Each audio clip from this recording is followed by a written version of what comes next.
not that you need much introduction, but I'm still going to give you give the audience a quick bio. You and I actually met 3 years ago here at COSM, if you remember. You signed the book for me. I still have a copy of that book. Yeah. And here I am. Joe is the pioneer and the OG in the space, as we call him, the co-founder of Ethereum. How many of you here heard about Ethereum? Yeah, I think it's... Quite a few. The word got out, Kate. The word got out. And the CEO of ConsenSys. How many of you heard of ConsenSys? Yeah. A few of you.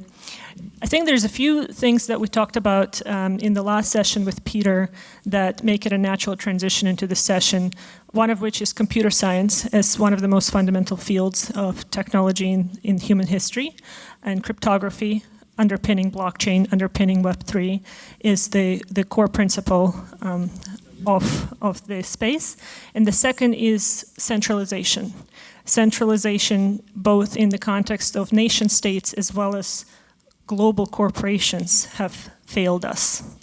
So the question that we're going to talk about today is decentralization an answer to our problems? You wrote a number of books, 19 books, if I'm correct, or is it 20 now? I think it's 21. It depends whether you count Speaking of George Gilder, which is just a collection of my quotes and things like that. But at least 21. At least 21. One of those books is... Life After Capitalism is coming out in May. There you go. Can we order it now? What? Can we order it already? Yes, you can. It's being ordered quite vigorously on Amazon. So the first, well, not the first, but one of the most prominent books you wrote is Life After Television in the early 90s, predicted the rise of networked computers. Yeah. Then Life After Google, that predicted the fall of big data and the rise of blockchain technology. And a key point of all these books, from Wealth and Poverty through Microcosm, Telecosm, is that the advance in microchip technology has absolutely been critical, that it's not computer science and software that really explains the tremendous new capabilities of decentralized blockchains and decentralized smartphones and decentralized political power. It's the rise of the microchip and the law of the microcosm, which remorselessly distributes power throughout the world economy. And without a 2 billion-fold rise in memory capabilities, blockchains encompassing all the transactions across a network would not be possible. All this decentralization is the consummation of the law of the microcosm,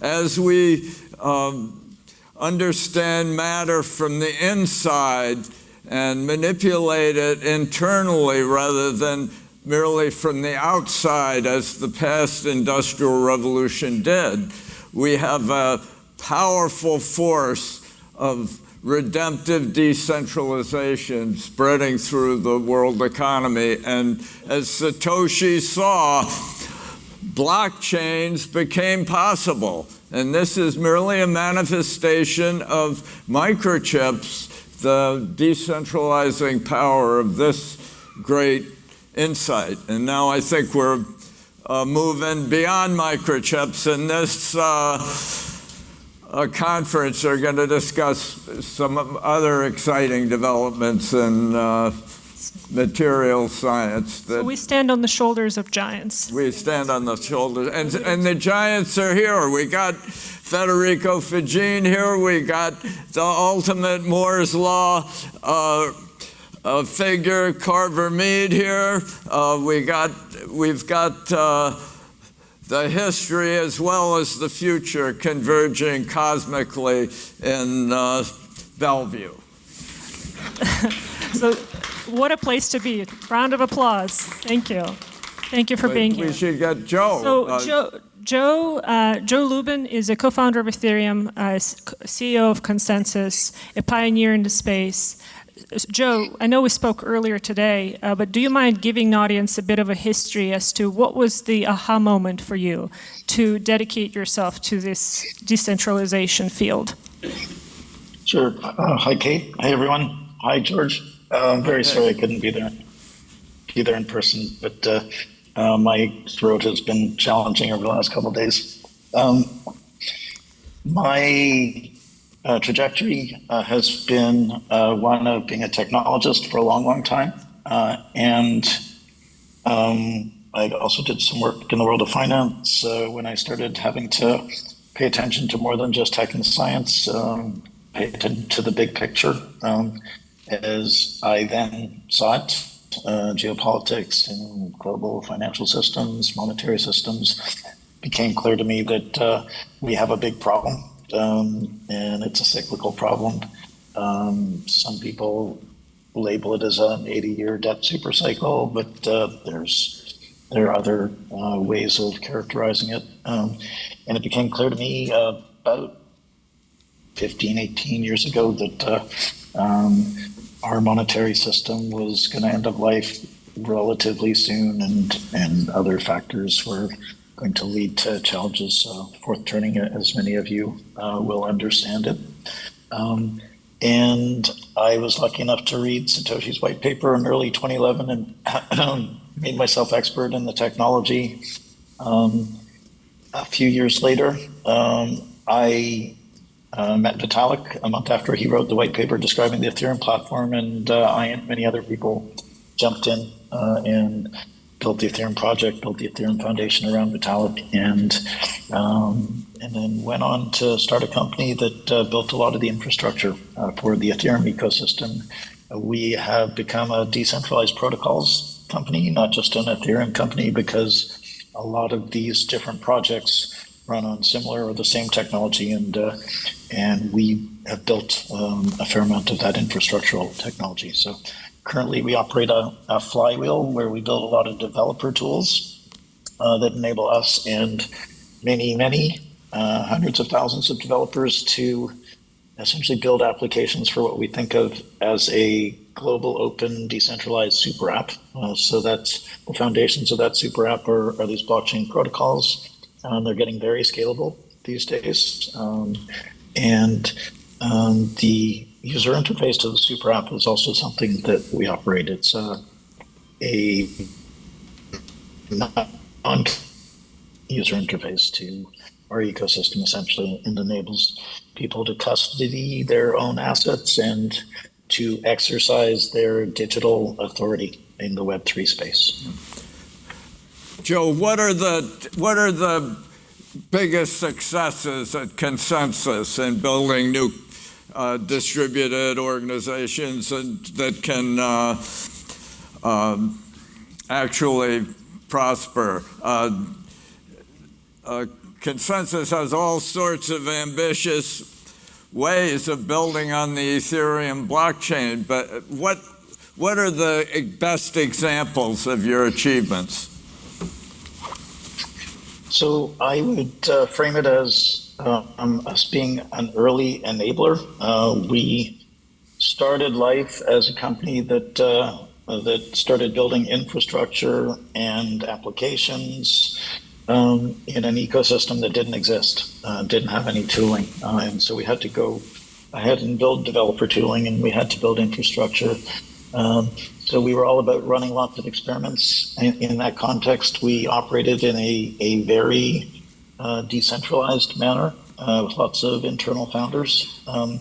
As we started to gain traction as an ecosystem, we have evolved into a company that has a pretty well-structured operating framework. We don't operate via top-down command and control. We operate by setting contexts and making sure everybody knows what we're doing and why, and can buy into that. But we don't currently operate as a DAO. Are there any income streams being generated by all this new system you've built on Ethereum, but what's its future? So we operate the infrastructure of an ecosystem where lots of companies pay us to use our infrastructure, Yeah. and we offer financial primitives to end users of our wallet. So we have significant SaaS income. We have significant income from products where we provide very difficult to copy value-added components into our platform. We operate on a blockchain system that is a valuable company if you choose to frame it as a company. It has a ton of income, and it doesn't pay very much these days for its security, which is its major expense. So Ethereum itself is a very viable and growing business. There are a bunch of other blockchains that can't yet say that, and some of them will probably get to the point where they're viable entities from a financial perspective. But the world is challenged right now in terms of global macroeconomics. Our industry is challenged right now, but there have been times when we've been very profitable, and it's a very cyclical industry. So there will be times again soon where we'll be very profitable. So we just heard from Peter Thiel talking about the faults of centralization. The idea that Web3 brings to us is the idea of decentralization, that you don't have to trust a centralized government, you don't have to trust the centralized institution, the centralized technology company. So is decentralization an answer? And if so, how do you manage the bifurcation between ConsenSys, which is essentially a centralized company, and something like Ethereum, which is completely decentralized? So there isn't really a bifurcation. We are a company that operates as well as we can currently in the current context, which is in transition between the centralized Web 2 world and the more decentralized Web 3 world. Essentially, decentralization is an extremely powerful organizing principle. We, as we've discussed, we have a trust problem on the planet. And as I spoke about this morning, we've been operating for millennia with a vector of trust that points down from authorities which imbue trust and responsibility into intermediaries through a top-down command and control set of systems. That's the way the world's worked for a long time, and it's worked pretty well. It's a vertical coordination mechanism. But Satoshi invented this new database construct, which enables us all to inspect it directly and understand exactly what happened and when with respect to transactions. And when those systems are massively decentralized, as Ethereum and Bitcoin are, then it's enormously economically expensive to overturn the history of those systems, which isn't true of all the databases that intermediaries maintain. So we flipped the vector of trust upside down. I think that's going to be a paradigm shift for how humanity constructs the world. The vector with the new Trust Foundation enables us to build a decentralized finance platform for the world, and those two layers are now enabling us, our ecosystem, and the legacy economy to start taking a look at those intermediaries and figuring out how to right-size the kind of intermediation that they do or disintermediate them. George, I'm going to turn tables on you.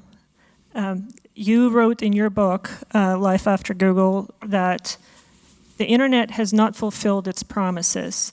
Instead of putting the power in the hands of individuals, it's become a porous cloud where all the money and power rise to the top. So what is your answer to this new business model of decentralization? Well, I think that it is the new business model. It's the next wave unleashed by the law of the microcosm, which is really Moore's law and all its different manifestations. And I think that blockchains are a reflection of it, and they do. They're an answer to these top-down AI systems. These distribute identity and data and make it defensible, make it unimpeachable. They give individuals a new bastion against top-down manipulators, and they've really ultimately addressed the two great hacking problems in the world economy: the hacking of internet security — nobody has any internet security — and the hacking of world money by central banks. The whole idea that central banks should control money as a sovereign property of governments, I think, is a great delusion of our era. And I think blockchains offer a response to this kind of coup we've seen from central banks in the last decade, which has been accompanied by a general monetary chaos that means all those data about inflation and money and even growth are all deeply distorted and deceptive. And that's why I think superabundance is so critical, because it actually gives data that contradicts all the numbers spewed by these bureaucratic institutions in Washington and around the globe, to the EU and China. We do know how the centralized model works. It's been proven, and it's called the freemium model, right? Where your email is free, your Google search is free, but instead you give up your data, your personal data. And it's crucial. The distributed model will allow micropayments, which is a reasonable way to pay for participation in these great new infrastructures of decentralization. And I think that the dependence on advertising revenues of social networks has been a great mistake. And Life After Google expounded the reasons why this ultimately will fail and is failing. I don't think some of these companies are gigantic monopolies. I think they're threatened by these new developments. So Joe, from your perspective, if we're not going to depend on centralized data, personal data extraction, mining, what will the decentralized companies depend on for its survival? Well, I'm not sure there'll be decentralized companies. I think the architecture of the world is going to change quite significantly. I think the question is, so first, we need to recognize that there are always centralizing forces and decentralizing forces. It's cyclical. I think decentralizing forces over the last 1,000 years have been doing a decent job at asserting themselves, but as each new technology gives a small number of actors greater power, then they have the ability to capture more value and more power. So the question is, can decentralized protocols, can decentralized organizations, can greater economic and political agency for people as they participate in decentralized organizations, can that be an architecture that enables actual free market capitalism to exist? I don't think we've ever seen true free market capitalism before. And there are other kinds of structures that we might want to see exist on top of the lower layers of free market capitalism, where essentially layer ones or the validation or mining mechanisms are subject to free market dynamics. But then on top of that, you can stand up a decentralized organization that conforms to whatever political philosophy you want to. I've been using the term collective capitalism for quite a while because with decentralized protocols and decentralized organizations, we can deliver create goods and services, create goals, fund those goals, and have all of the stakeholders essentially under the same tent, the same decentralized organization where people have different roles and people can make proposals. Anybody can make proposals and can vote on proposals and execute proposals. I think that is going to be a more community-centric way of organizing the things that we care about. The world's done a pretty amazing job of using strictly vertical coordination mechanisms to build out a powerful set of societies. But they really don't, if you look at it, serve the 99% all that well. If we add new horizontal coordination mechanisms in the form of decentralized protocols for collaboration and DAOs for surfacing economic and political agency for small actors, individuals, or small organizations, then I think both the vertical and the horizontal can create more robust structures that serve more people better. Yeah, one more question, and then we can turn it over to the audience. In 1937, Ronald Coase, and we chatted about this yesterday with you, George, created a theorem saying that the reasons firm exists is because they would like to lower the cost of coordination. And essentially, that's why we have corporations that flourish today. So if we can lower the cost of coordination using blockchain, using Web3 technology, will we need firms in the future, or will they die? Well, I think that blockchains can reduce the costs of coordination, reduce the costs of security, and reduce the costs of trust. And all these are critical to enterprise. And so I think I actually disagree with Coase's theory about why corporations grow large. I don't agree that it's because of the costs of coordination or that they grow until outsourced services become more efficient than in-source services. I think it's learning curves, and collaborative learning is what corporations do.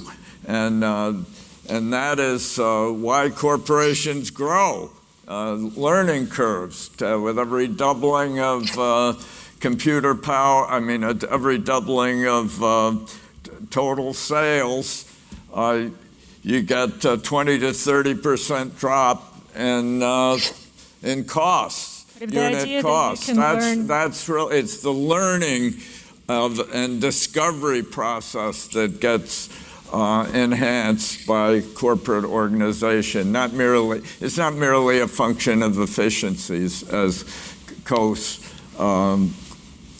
very brilliantly maintained back in that. But if the idea that you can learn in a decentralized way, you can create knowledge in a distributed way. You can learn in decentralized ways better than in centralized ways. Centralization really is hostile to learning. And so that's one of the reasons why blockchains will prevail, is because they facilitate and enhance learning processes, launching new learning curves across the economy, as ConsenSys has been doing since it was founded. And I look forward to surprises in the future.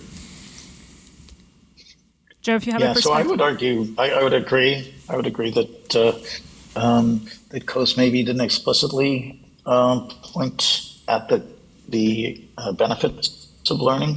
He was certainly talking about the costs of searching for resources and costs of coordination. I would argue that learning reduces the cost of coordination, and I totally agree with you that you can do better learning and better coordination in smaller contexts currently because we've added trust to the situation. We've added clean, efficient interfaces so that a small group of entrepreneurs can outsource virtually everything that they care about in order to run a company and just focus on on what they're best at. Great. I think we can turn it over to the audience for questions. There's a microphone right here. Hello. Thank you again for the opportunity, and please, everybody, don't let me monopolize this. Joe, thank you for your efforts. And now, tell us your name this time. Mike Stevens. Sorry. We're very thankful for the developments that you've done and enhanced. Again, the time price we pay is so minuscule to what we paid previously. But from every cloud will fall rain, R-E-I-G-N. And it appears we're in a constant battle between a hierarchy of competence and a hierarchy of power. And in this room, we have people, dozens of people, who demonstrate the absolute wonder of competence. And my T-shirt says, capitalism is character, competence, and compassion. So in building forward with your system, is there anything that can be structured in this that we can tilt things towards collaborative ventures and avoid totalitarian control as we're experiencing in the collective experience and seeing in TikTok that Peter so despises? So the mechanisms of our industry are designed for that purpose, essentially, to enable individuals to gain more control, more agency over their financial situation and their political situation. We have, essentially, I was talking about vertical and horizontal coordination mechanisms before. The world has only used vertical coordination mechanisms, really, and vertical coordination mechanisms enable certain kinds of actors to source capital, whether it's monetary capital or political capital. But there haven't, until recently, been good mechanisms for disseminating the fruits of that capital, the profits that are made, or the decisions that are made haven't been disseminated automatically and broadly, for instance. Whereas in a decentralized organization, a lot of people can participate from different roles and make proposals, and we're going to need some good substructures for decentralized organizations. That is happening right now. But you can get real broad participation. You can get rapid decision-making mechanisms that enable, in some contexts, even hundreds of thousands of people to help make decisions within seconds. And you can, when something new and valuable is created, you can automatically and instantaneously disseminate that value. So it's very early days for these kinds of primitives, but smart people are working on those things quite rapidly. Thank you. We have our next question. Good afternoon. I'm Scott Kuznicki. I'm a fellow at the Discovery Institute. And my question concerns energy. Historically, we've understood that blockchain technologies consume an enormous amount of energy in order to actually produce the validation that we expect from blockchain. What does the future look like for energy and blockchain, and how can decentralization of energy generation, right? And so instead of centralized utilities saying we're going to meet some projected demand in the future, oh, we ran out of energy because we didn't expect people to use this much energy. Instead, can we look forward to a future where energy is completely decentralized and excess energy that's produced by individuals can be used to accelerate the blockchain economy and the use of blockchain for security? So I'm not an energy expert, but as I understand it, the world needs a ton of energy unless we go into a wicked recession or depression for quite a long time. And fossil fuels and nuclear are the only viable sources for generating that energy in the near term.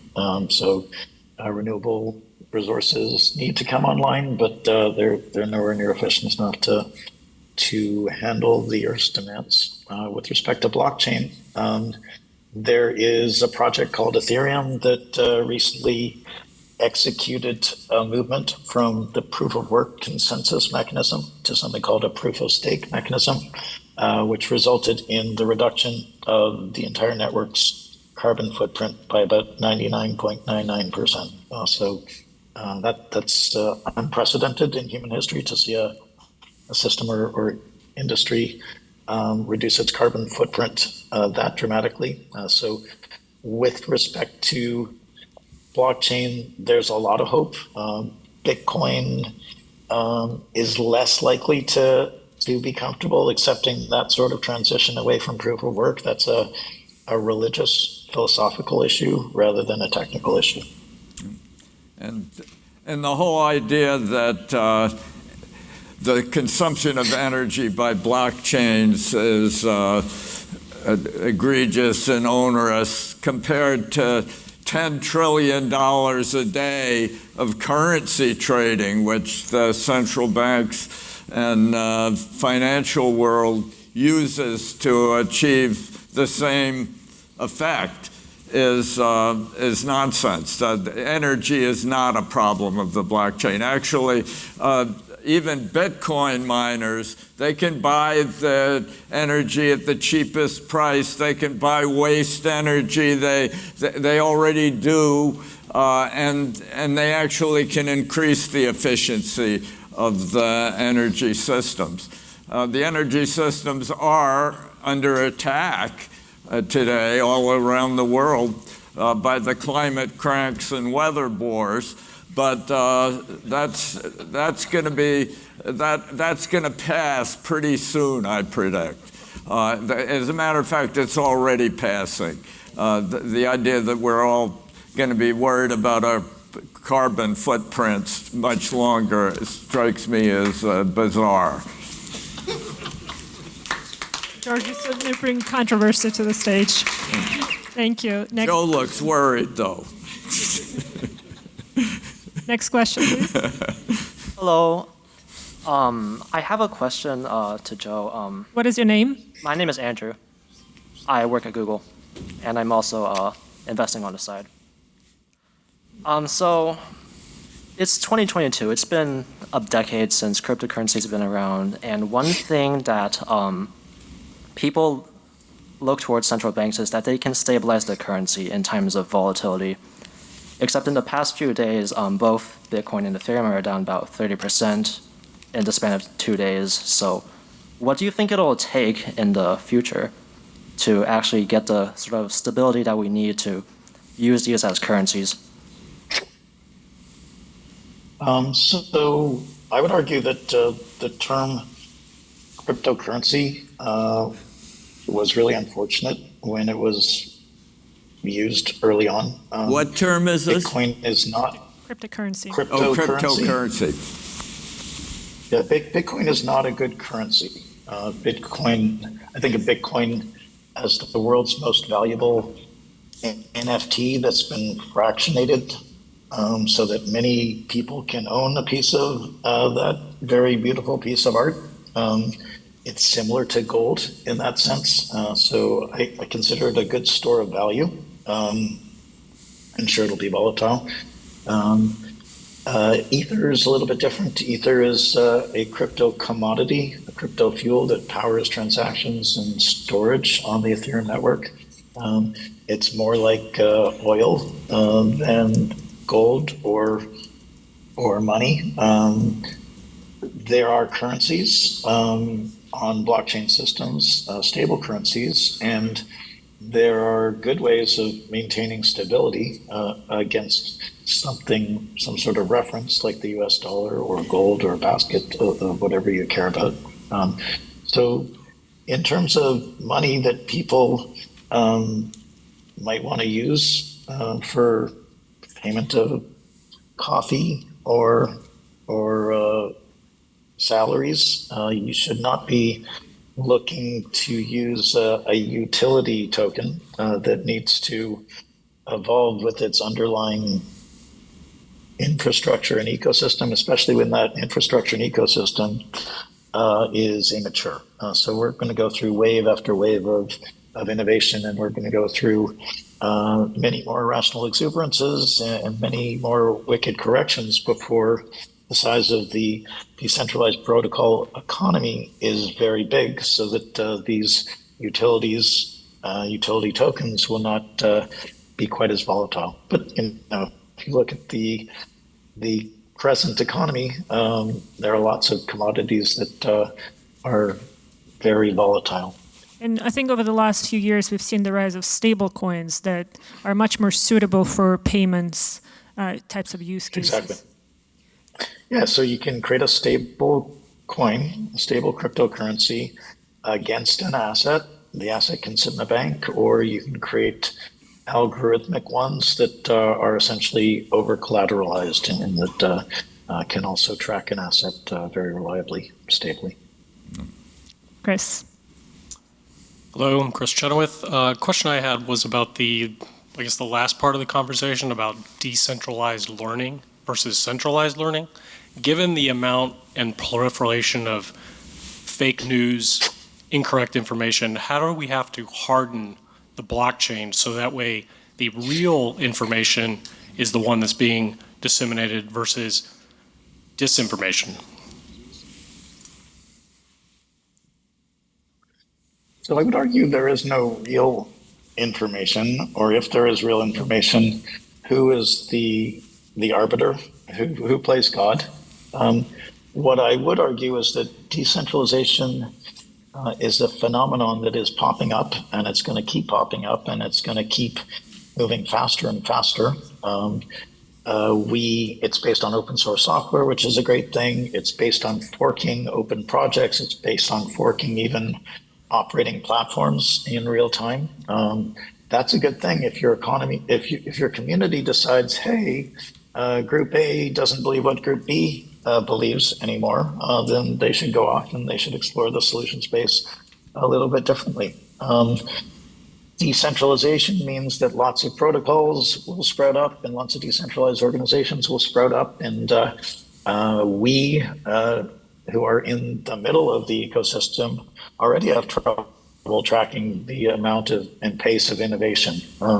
So I think it's incumbent on you and the rest of us to find our different tribes, become a member of a decentralized organization or Twitter-like thing or other social network-like thing. It doesn't actually have to be on a decentralized protocol, but it is incumbent on you to connect to the communities that you're aligned with, and either listen to the truth of that community or influence the truth of that community.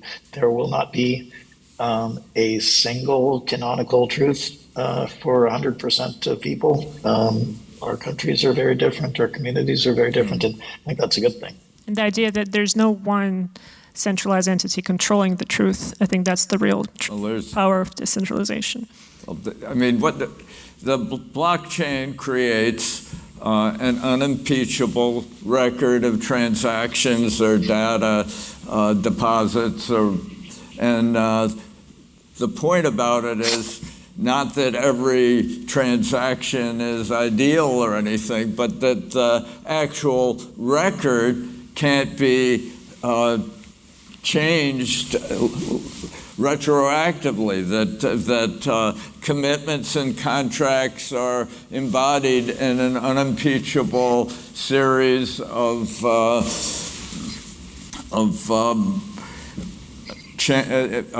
items on the chain. And that is a valuable thing. It allows attestation. It means that individuals who are charged by governments or by large entities or judicial actors with embezzling or falsifying or evading taxes or whatever it is, have the power of attestation. They can refer to an unimpeachable database that can't be changed, and that's the big contribution, and it's a major contribution in commerce.